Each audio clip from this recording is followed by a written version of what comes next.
joined today by John Lusink from Chestnut Park Real Estate Limited, a brokerage in Ontario, Canada.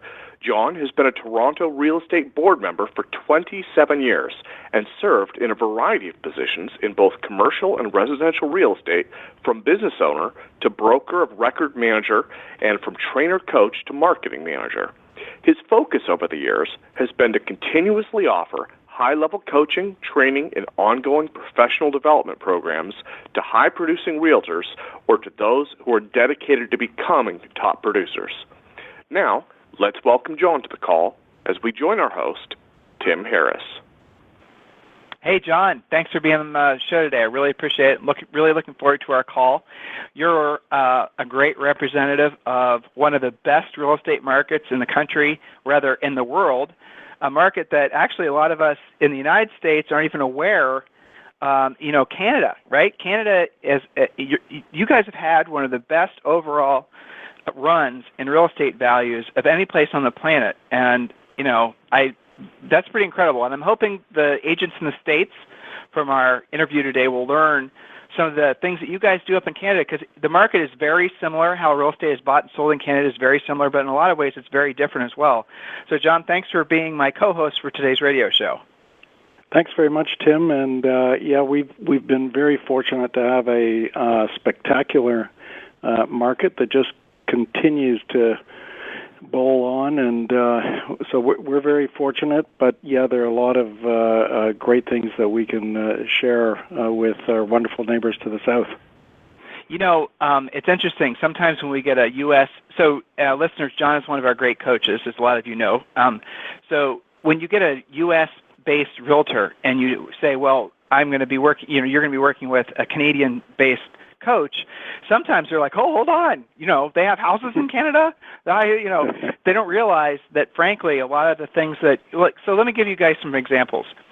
The Canadian banking system never allowed a lot of the mortgages that we allowed in the United States, so they've never had a crash in real estate values, or they never had a crash in real estate market. In Canada, there's no such thing, unless this has changed, John, as a non-recourse mortgage. So in other words, you sign on the mortgage, even if the value goes down, you're still obligated to pay off the balance of the mortgage.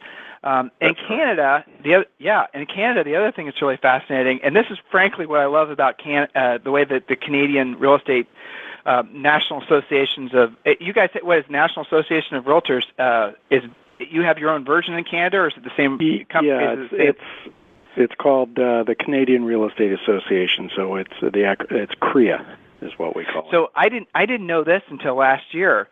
So you guys control your version of Realtor.com. In other words, your listings do go online, but you guys are in control of it, so your leads are actually your leads, and there's no one trying to sell your leads back to you. So there's so many things that Canada's done right over the last 10 years that we can learn from in the United States. I mean, it's pretty incredible, some of the mistakes that, frankly, our industry's made that Canada's avoided. What's the mindset difference that makes you guys, are you just watching to see what mistakes we make and basically decide not to make them? Is that what's going on? Well, you know what, there is some of that, I'll be very honest. You guys and the National Association of Realtors are certainly very forward-thinking and not afraid to try things, and we tend to be probably 5 years behind in a lot of cases. So, your the way your competition bureau handled things, we're just dealing with that now. So, we do have the benefit of being able to look back at how things were done, and then look forward and say, hey, let's do it different. So we're lucky that way. But here's the other interesting flip side to all this. Some of the best real estate coaches that have ever worked, or some of the best real estate coaches that we've worked with or who have worked for us have been Canadian. And there's a quality to top producing agents in Canada that's more focused on work, more focused on drilling down, less focused on ego, and less focused on buying leads. And I'm not sure if that's because your guys' laws are different. I think culturally you guys are different and the way you think of basically being of service to other people is more ingrained in your society, and maybe it's a little bit less greed motivated. I'm really not sure. Does that resonate with you at all? Have you ever noticed that difference? Maybe to some degree, although I would argue in the Toronto market, we're dealing with new record months every month at the moment. And, average price for detached homes in Toronto over $1 million. So there's a lot of ego and a lot of, stuff at play that is not so flattering. Even those people need great coaches. They may be succeeding, but a lot are succeeding in spite of themselves. So, it's interesting.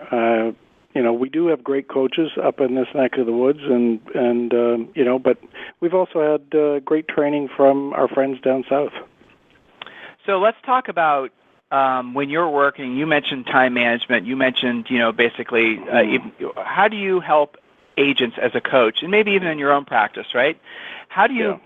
Yeah. The question is prioritize time, but really, how do you treat scheduling? How do you treat time management, or can time be managed, or is that just a myth?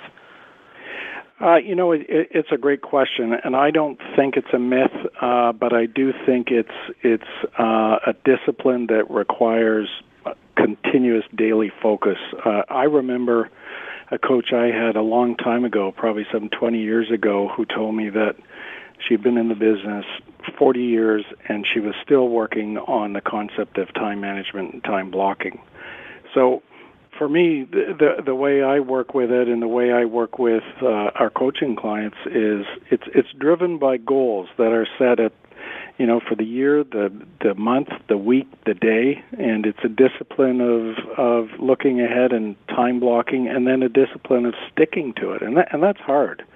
And so from there, in descending order of importance is how I sort of look at the rest of the week, and I'm not afraid now to say no, and that's what I try to teach some of our clients is they have to learn to really say no at times. Walk me through that. Because you're right. I mean, you're spot on, John. That's really, really difficult for agents at all different levels of production. But the irony of it is the successful agents have a harder time saying no than the new agents. The new agents have a tendency to say no too often because they're intimidated by the situation, whereas the top producing agents, they say yes constantly, and as a result of that, they wear themselves too thin.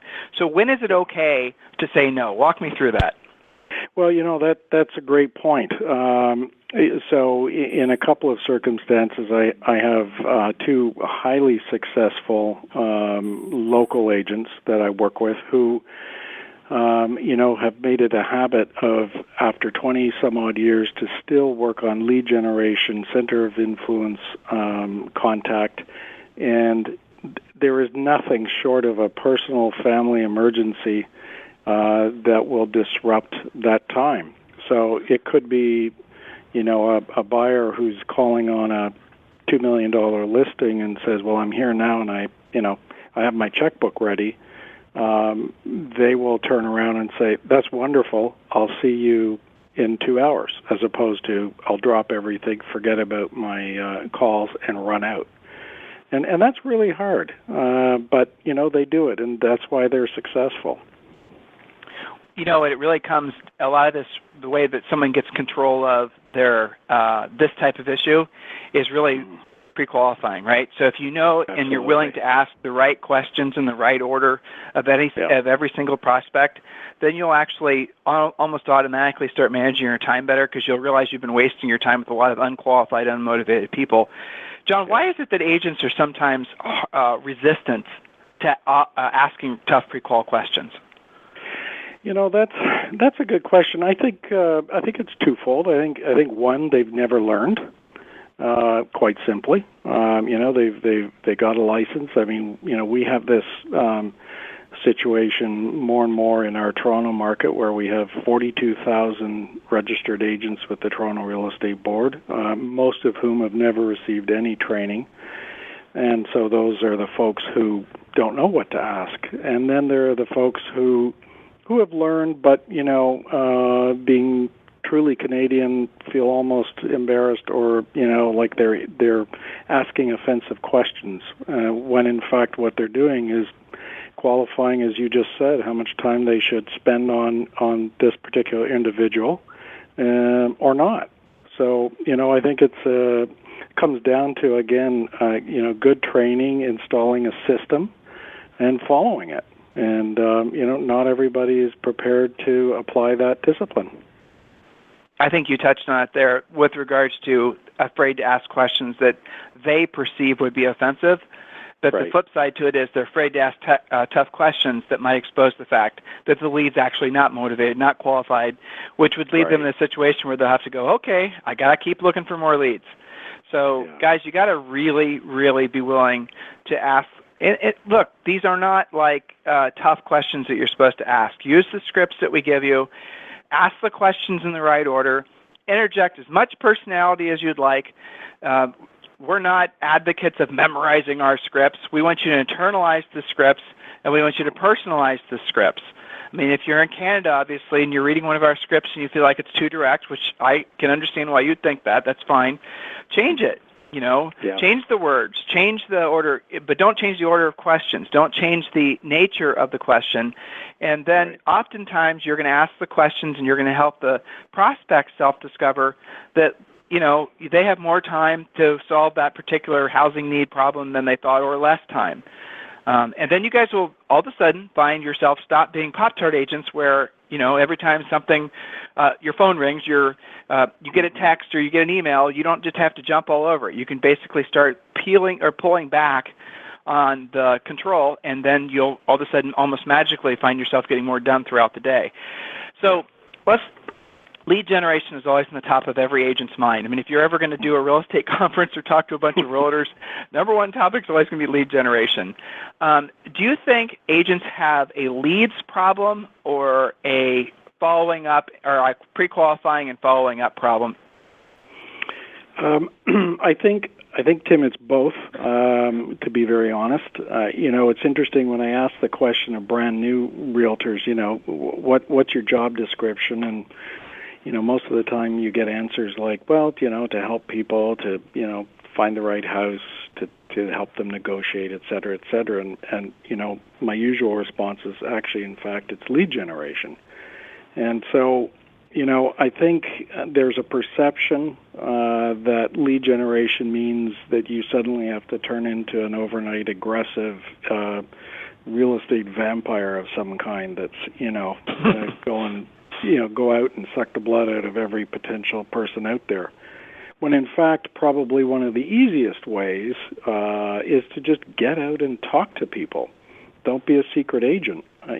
Talk to your center of influence, your friends, your network of past business associates from previous work. I mean, out of sight is out of mind, and that's the whole secret agent thing. And so I think, right off the bat, it's just get out and let people see you, talk to them, and tell them what you're doing.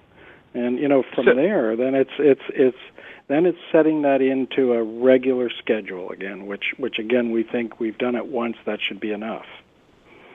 So when you have a coaching client, John, and you'll have, as you know, it's basically every single coaching client you'll ever have, they're always going to have this issue with contacting specifically centers of influence and past clients over the phone. They all want to do passive stuff.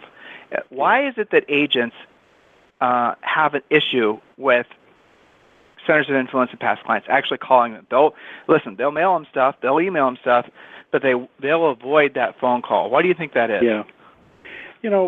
I think it comes back to what we were talking about earlier. It's a feeling like, geez, I don't want to, interrupt them in something. I don't want to, I feel like I'm embarrassed, about, calling them direct, and I feel like some sort of a, no good door-to-door type salesman, when in fact, I think what we need to do is, look inward and pump up our self-esteem and say, look, I owe it to people to let them know what I'm doing because, if anything, I'm here to help and serve. And, who better to do that with than people who already know me?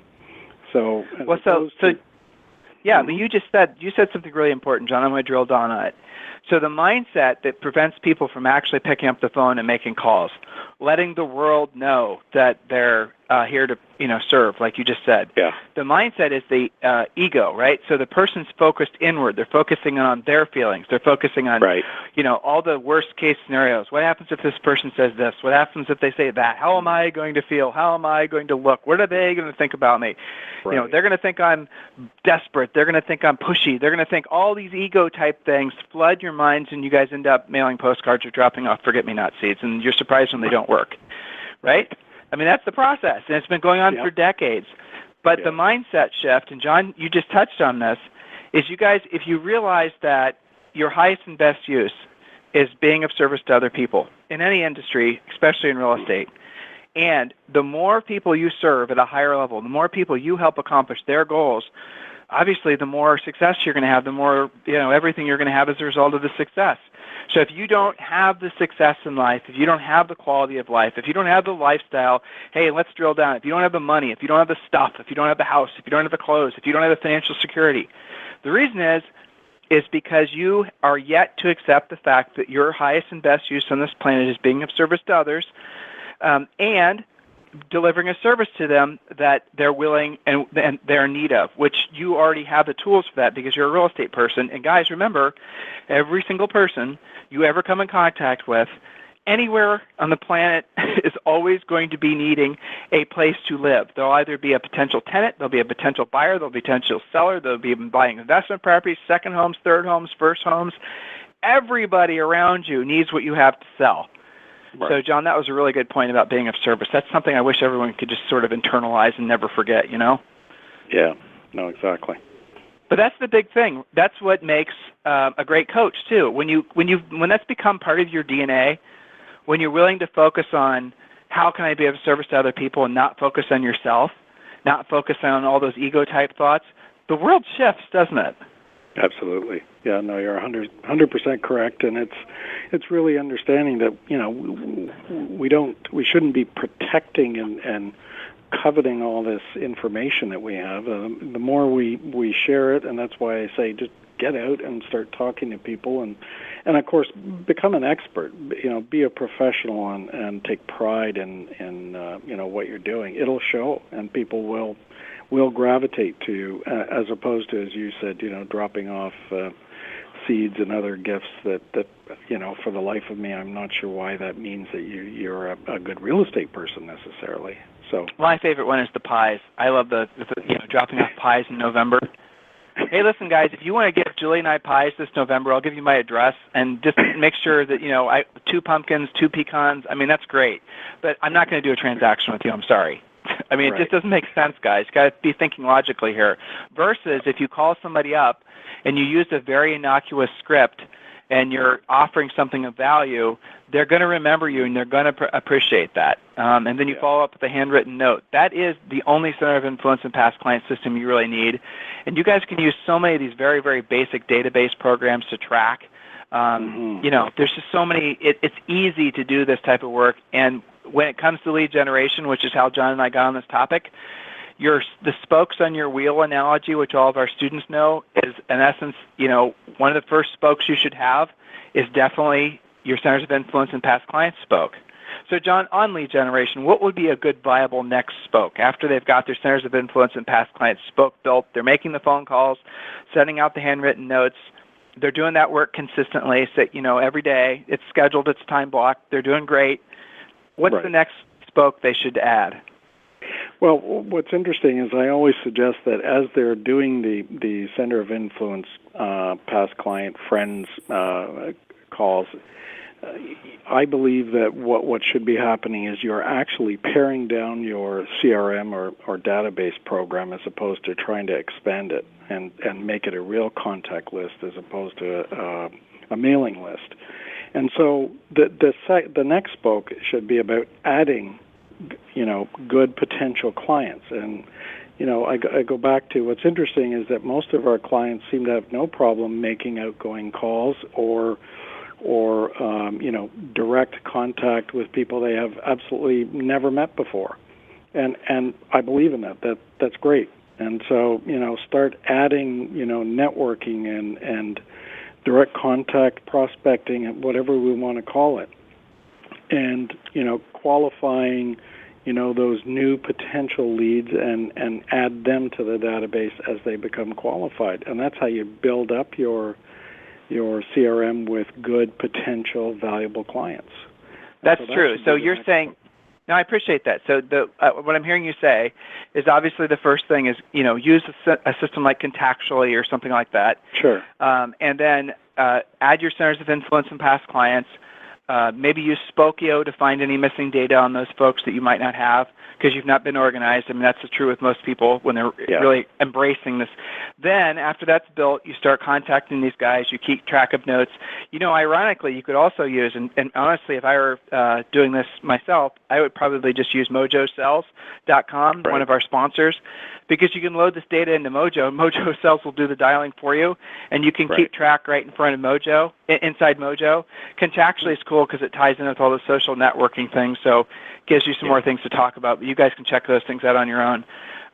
So the next thing I heard you say is it's not just good enough to work your existing list. You have to keep on adding to it to build the list larger and larger and more powerful. And so maybe choosing 3 or 4 things in the community or 2 or 3 things in the community that you have passion for, or at least you have a strong like for. It could be, it could be a whole bunch of things. Volunteering to Humane Society, but really something that's going to put you in front of a bunch of people, and then add those people to your list, and the next thing you know, you really could build in many markets, depending on your price range. You could build a very profitable business just around those 2 ideas. Absolutely, and the whole concept of working by referral, which many companies have pushed over the last forever while. Forever. Which that's fine, but that's a discussion that has to actually start from the very first greeting with a potential client, and it's something that you have to consistently carry through. And again, not everybody is well organized to do that. So unfortunately or fortunately, you have to keep adding, as you called it, the next spoke, and keep adding and feeding your CRM. The first one, right? But focus, right? Follow one course until successful, and that that acronym there, guys. Follow one course until successful focus.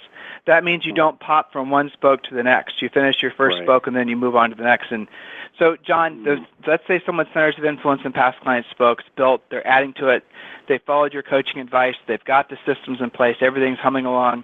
What would be a next spoke? And I think I'm hearing you say that basically it depends on the individual, right?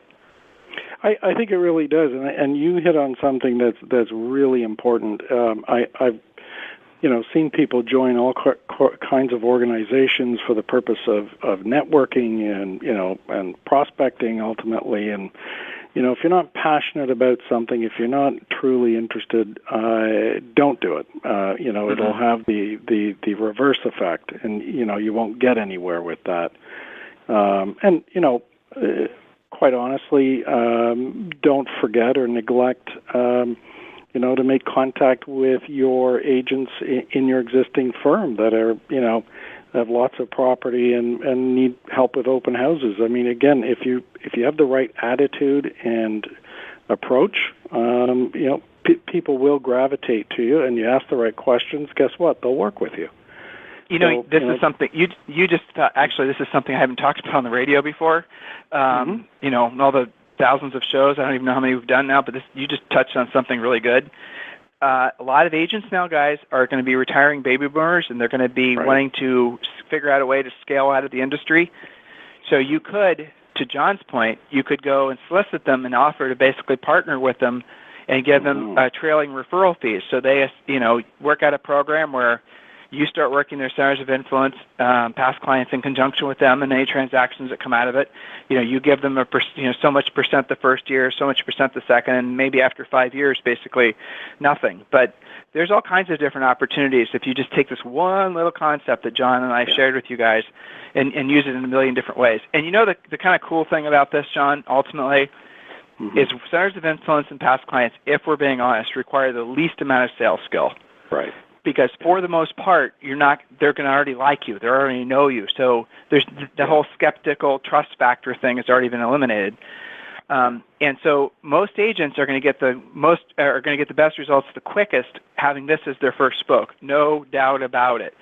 And it's also important what John said. You can't just basically, I got 100 people on my list, I'm good. No, you got to go in there and you got to add fresh folks to that list constantly, and align yourself with things that where you want to be there. I mean, Julie and I tell this story all the time. One of the agents we deal with in Austin when we buy property is a coaching client. Big surprise, right? And he basically loves golf. I mean, loves golf like a fish loves water. And he gets it. We did, Julie did a little analysis on his business when we were looking at properties one time, and virtually all of his business comes from golf. So he thought, oh, you're going to tell me to call FSBOs. You're going to tell me to call expireds. And Julie goes, nope, I'm going to tell you to play more golf. And he's like, I can do that, and yeah, because here's the idea. If you play golf every day, or however often you can physically play golf, and you are playing golf with a different group of people, and you have a rule that you've set within yourself to, basically generate at least one lead or gather information so you can add to your database for everyone you play golf with. If you do that, every, say, 3 times a week, something you have passion for, something you're good at, and you basically do it with a mindset that you're going to be attracting business to you, you will, obviously have a lot more money. And exactly that happened. I don't know his exact numbers, but his name's David. I think his income went from like the low 100s to, I'm pretty sure last year, he earned over $500,000. I should probably have him on the radio show. Actually, that's a great idea. I think I will have him on the radio show to talk about it. But that's what we're talking about, John, putting people in a position where they can be of service to people that they already, know, love, and trust, and who know, love, and trust them, and then scaling the idea. It's a great idea. So one other, sorry to interrupt, there's one other thing that I feel agents should put in their business plans to attend at least one conference or one event a year, and I know some really successful agents. They build referral relationships across the country between countries, and it always pays off. So it's just part of your overall business plan.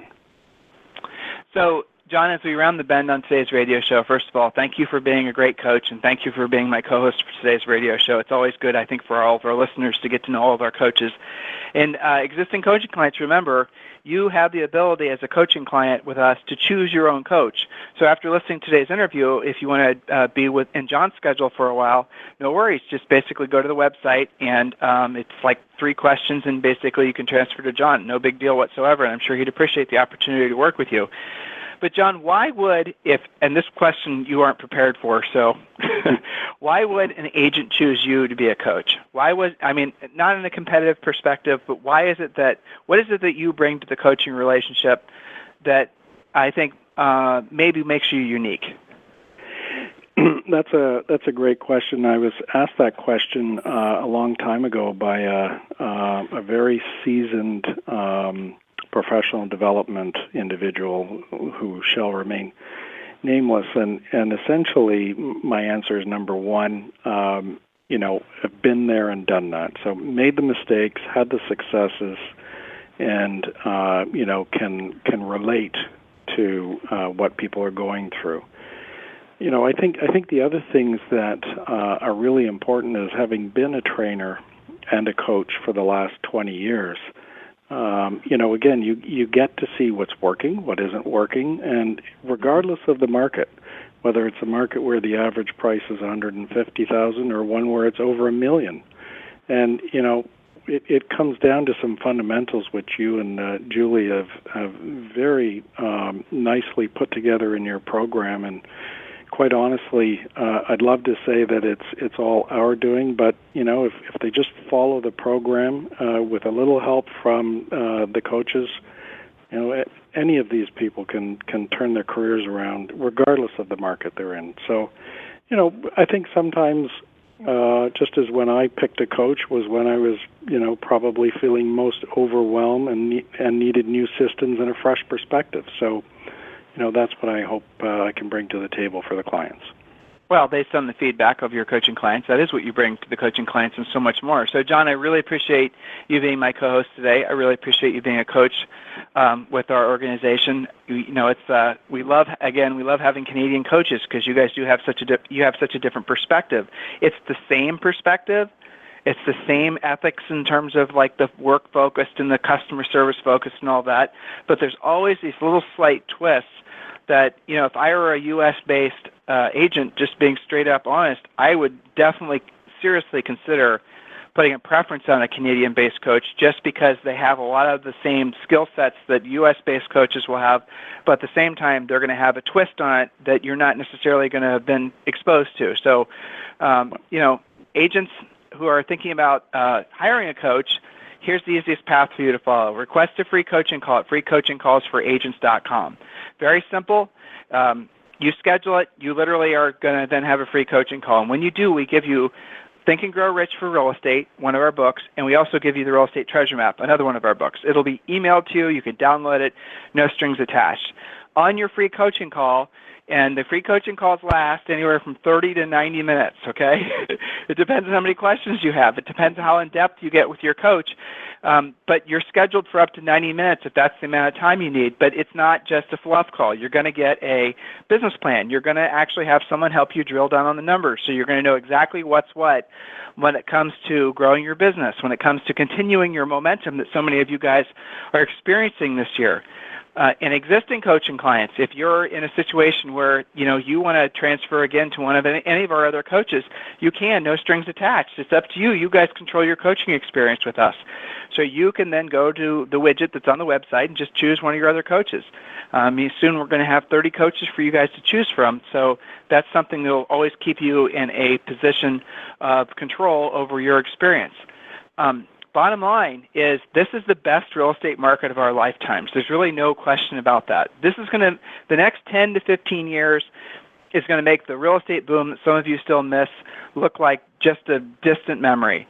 Right now, because of all kinds of different reasons we've been talking about on this radio show for the past couple of years, we are all in the right place at the right time. I plead with all of you to make the most of it now, because not only can you set yourself up and your family up, but you can also create a legacy that your future generations of you can also enjoy. That's the kind of opportunity that all of us are poised to take advantage of right now. So do so. And if we can help you get there, great. Request a free coaching call at freecoachingcallsforagents.com. So, John, thank you very much for being my co-host today. And listeners, we'll talk with you on the radio tomorrow. Thanks, John.